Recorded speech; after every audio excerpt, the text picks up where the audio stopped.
श्रीगुरुभ्यो नमः। हरिः ओं। सदाशिवसमारम्भां शङ्कराचार्यमध्यमाम् अस्मदाचार्यपर्यन्तां वन्दे गुरुपरम्परां। श्रुतिस्मृतिपुराणानामालयं करुणालयं नमामि भगवत्पादशङ्करं लोकशङ्करं। सदात्मध्याननिरतं विषयेभ्यः पराङ्मुखं नौमि शास्त्रेषु निष्णातं चन्द्रशेखरभारतीम्। ॐ. In the previous class, we had completed the commentary to verse number 14. And now we can take a look at verse number 15. Page 12, verse 15. Ato vicharah kartavyah jigyasoho atmavastunah samasadya dayasindhum gurum brahmaviduttamam. If we look at the logical flow of the verses, verse number 15 appears to be a logical flow from verse 13. Because the topic of vichara is what is concluded with this verse number 15. In verse number 14, for example, we had done a short detour to look at sadhana chatushtaya sampatti. But if you look at the sequence of logical flow, it appears that verse number 13 and verse number 15 can flow better together, and verse number 14 connects better with verse number 16. So even though the sequence is 13, 14, 15, from a logical flow point of view, 13 and 15 seem to go together, and with verse number 15 the topic of jnanam and vicharaha is completed.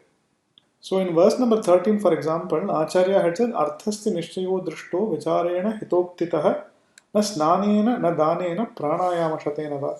That is the certainty about any object you can get from vichara and from the teaching of a guru who has our best interests in his heart. So that was what had been said in verse number 13. In verse number 15, what Acharya is saying, Ato vicharaha kartavyah. Therefore, one must perform inquiry. Who? Jigyasoho. The one who desires to know. Desires to know what? Atma vastunaha. One who desires to know about the reality of the self. They must perform inquiry, Atma Vichara, to understand it. And how should one do that inquiry? Here Acharya says you cannot independently do the inquiry, it has to be Gurum Samasadhya. The word Guru means somebody who imparts knowledge. The word Guru comes from Grinati Atma Tattvam Upadashati iti Guruhu. So Gr, that root, means to teach, to communicate, to impart the knowledge. And therefore, Guru means the person who imparts knowledge. Another meaning is that the word Guru comprises of Gu, and Gu means darkness, and Ru means remover. So Guru means the one who removes the darkness of ignorance. There is a verse, Gukaro Andakaro Vai Rakara Tannivartakaha Andakara Nivartitvat Guru Rityabhidiyate. The letter Gu means Andhakaraha or darkness, and the Ru means the Nivartakaha or the remover of that knowledge, of that darkness, and therefore the Guru is the remover of the darkness of ignorance and the imparter, the teacher of the knowledge. So both meanings essentially amount to the same thing. So the essence is that the teaching has to be imparted by a guru. One cannot independently gain it by a self-study of the scriptures. As the Chandogya Upanishad says, Acharyavan Purusho Veda, the Mundaka Upanishad says, Tad Vijnanartham sa Gurumeva Vigacche. One must necessarily approach the Guru and one cannot independently study that. And here, Adi Shankara Bhagavad-pada is giving two qualifiers or adjectives for what a guru is. And that is Brahmaviduttamam and Dayasindham. So Brahmaviduttamam means the greatest knower of Brahman, greatest knower of the self. And Dayasindhu means he who is an ocean of compassion. So he is someone who has himself realized the truth, abides in the truth, and is a living example of the truth. And not only is he that, he's an ocean of compassion, meaning that when he sees his disciples are struggling in the hell of samsara, he is moved by their plight and automatically is ready to teach them. Now, he will not teach them without them approaching him and specifically requesting for Atmajnana, but if they do, and provided that he sees that they have qualifications, the Guru is bound to convey that Atmajnana. He has no choice but to convey it. If the right student comes and the Guru and approaches the Guru with the right attitude and seeks Atmajnana, the Guru is duty bound to teach it. And he doesn't do it out of a sense of duty, he does it out of a sense of compassion, because he knows that the consciousness that is pervading him is the same consciousness that is pervading the disciple also. It is just the one consciousness. The differences of Guru and Shishya are only apparent differences on account of Upadhi. Really speaking, there are no differences at all. Therefore, the Atma of the Guru and the Atma of the Shishya are the same. Just like when our finger is hurt, we seek to solve the problem. We do not look at a finger and say, oh, I don't care about this, this is something else.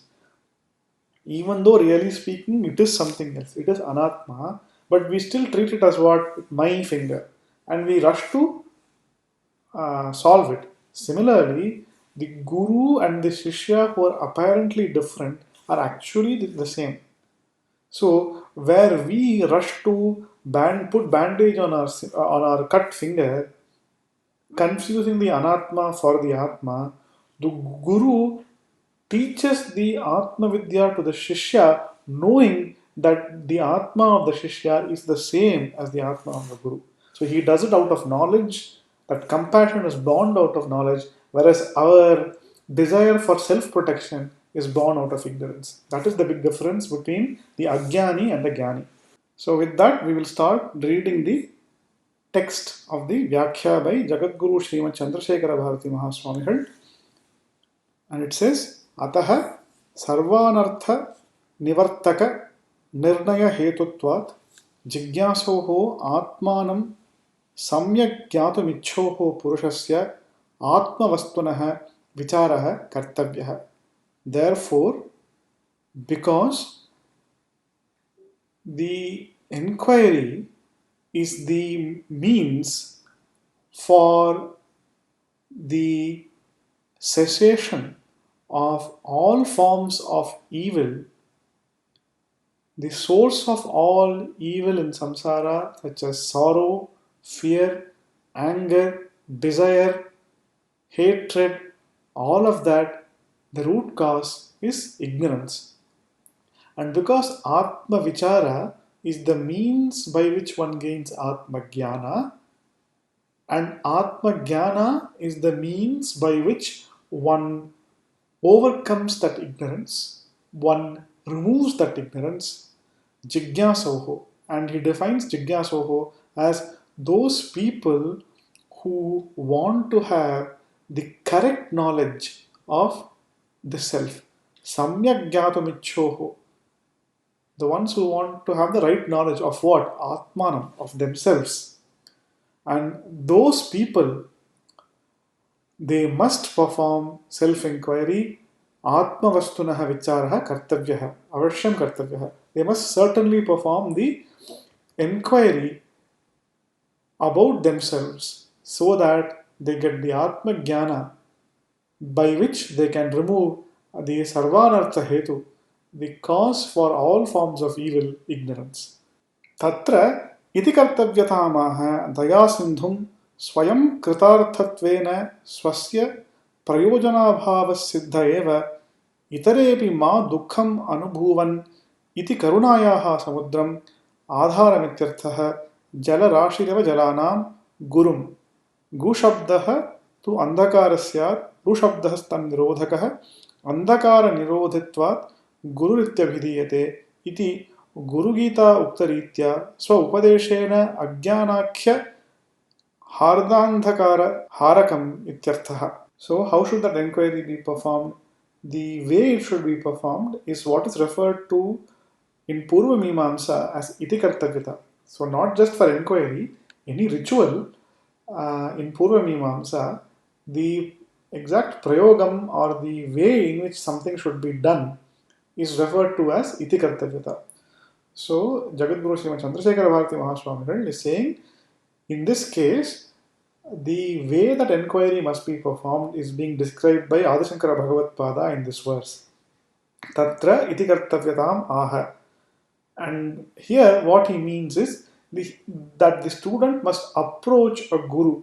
And what kind of a guru? Daya Sindhu. One who is an ocean of compassion. And why is he being referred to as an ocean of compassion? He gives an explanation. Swayam kritarthatvena swasya prayojana siddha eva. The guru, having attained whatever is to be attained, he is a kritartha. There is nothing else for him to do anymore. So he can simply keep quiet. He need not actually involve himself in the world at all.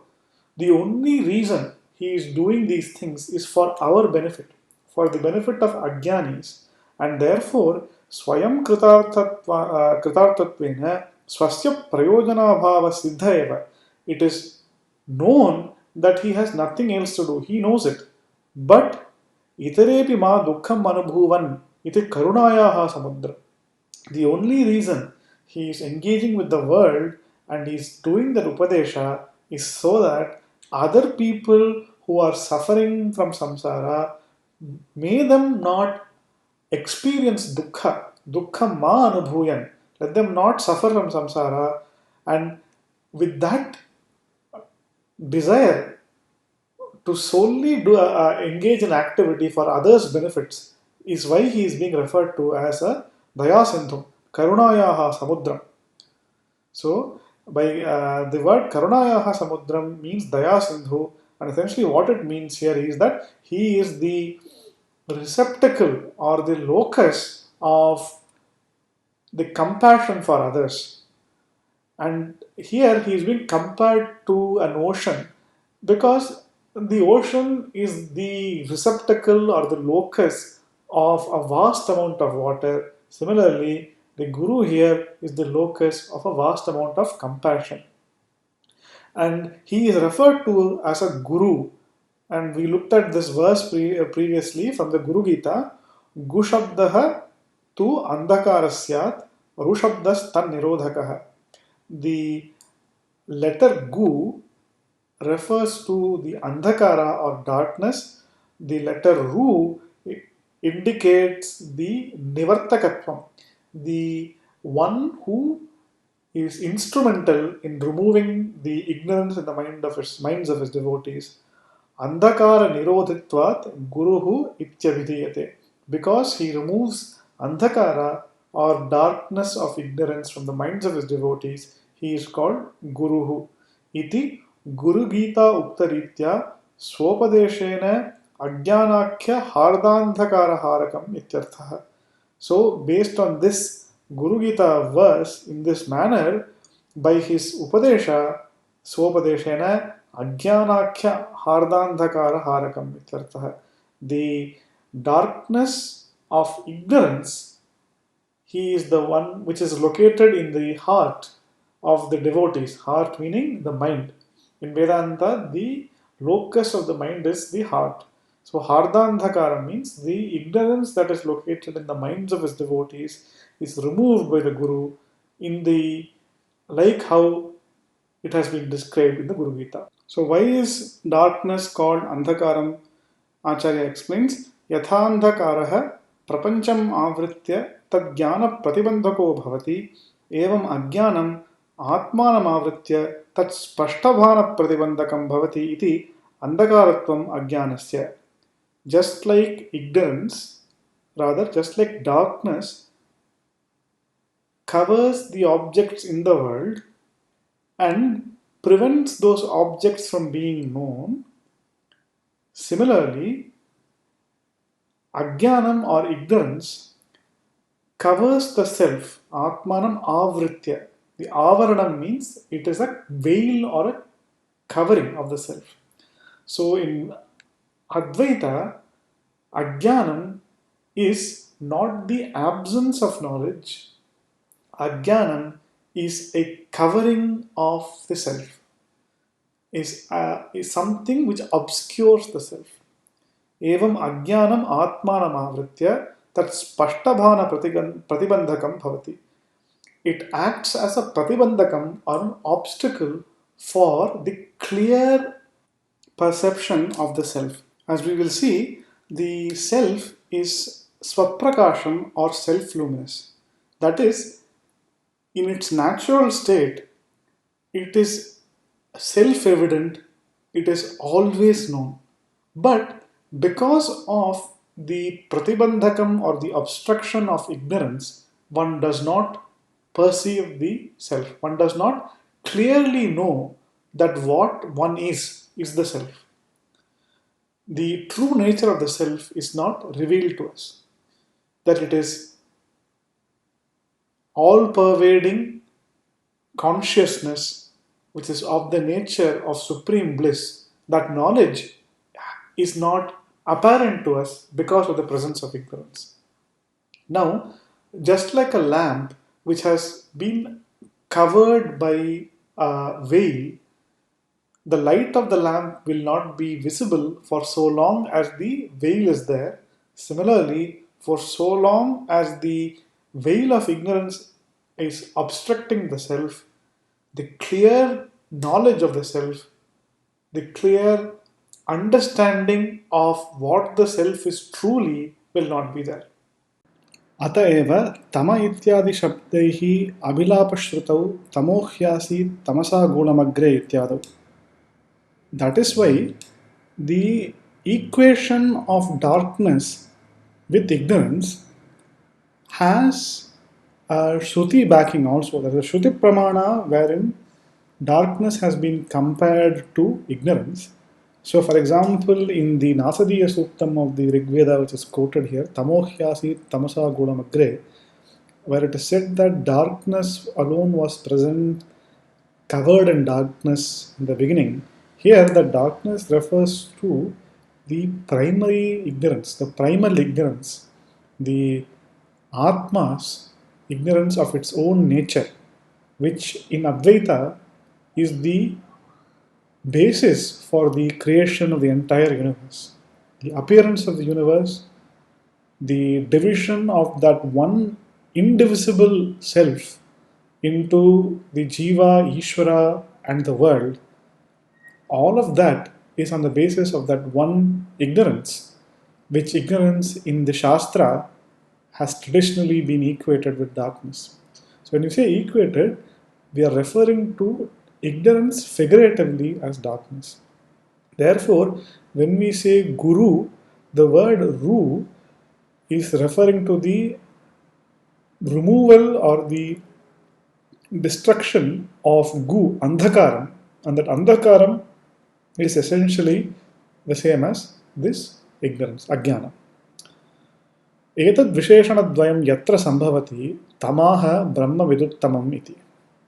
So where these two qualities, that he is a knower of Brahman, a Brahmavit, and he is a Daya Sindhu, he is an ocean of compassion, where those two qualities exist, such an individual is called Brahmaviduttama. Brahma vidanti iri Brahmavidah tesham uttamam sthitapragyam ityarthaha.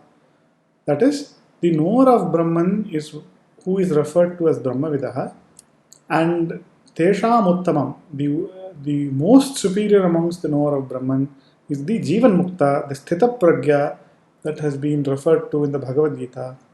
Essentially, one whose mind is unafflicted by any of the turbulences of samsara because of the ripe knowledge that he is endowed with. And that Jivan Mukti status that he attains confers upon him the superiority amongst the knowers of Brahman. Atra Shrutayah Purvam Udahritaha. So here Acharya is saying that the Shruti Pramana for this has already been provided before. And so whenever that happens in a commentary where it said it's already been provided before, it's up to us to go back and see where it is.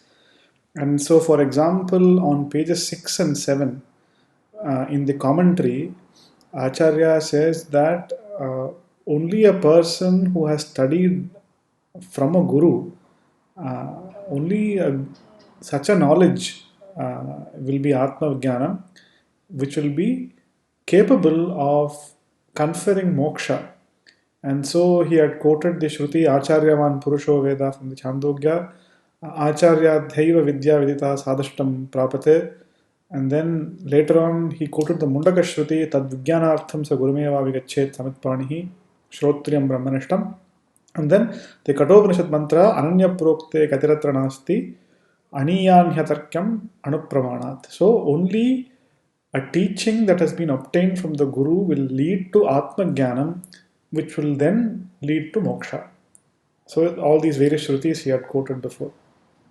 Tat samasadhanam cha tam aradhya gurum bhaktya prahvaha prashraya sevanaihi iti vakshamana ritya tadvidhi pranipatena pariprashnena sevaya iti gitokta ritya cha tasya swartma abhimukhi karanam iti. The next step is to approach a guru, but even approaching a guru has to be done in a particular manner. One cannot simply just go there and start asking him questions. One has to approach him with an attitude of humility and reverence that is both mentally present, physically present, and present in the speech. And that is what is indicated. And Acharya is quoting from the Viveka Chudamani itself. I think this is verse number 36. It will come later. This line, it says, Acharya then talks about how one must approach a guru. So it was said previously that one has to get this knowledge through a guru, and then to get that knowledge through the guru, we have to discuss the means or the methodology with which we approach a guru. We cannot simply rock up to that place and say, Guru, please give me this information. No, it will not work out, because even in our normal daily lives, when we are getting information or knowledge from something, we are seeking the time and effort of the teacher.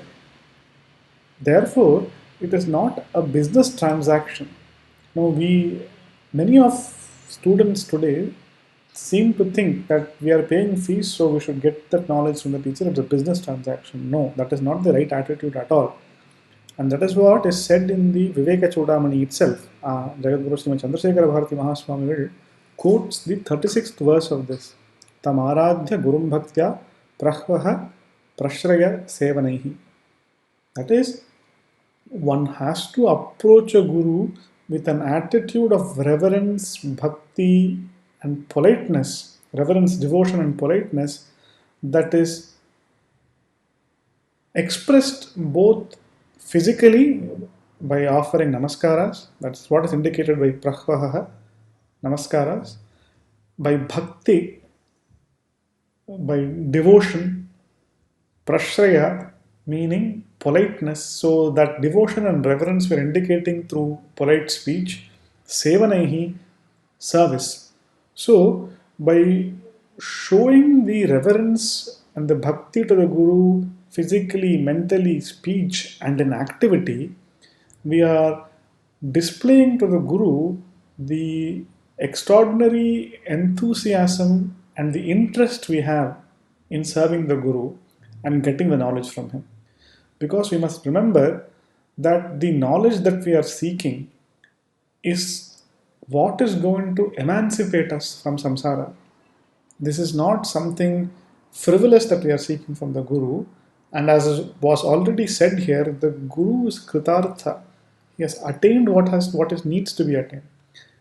And the only reason he is descending down from the state of paramartha to teach us is for our benefit, because he has nothing whatsoever to gain from teaching us.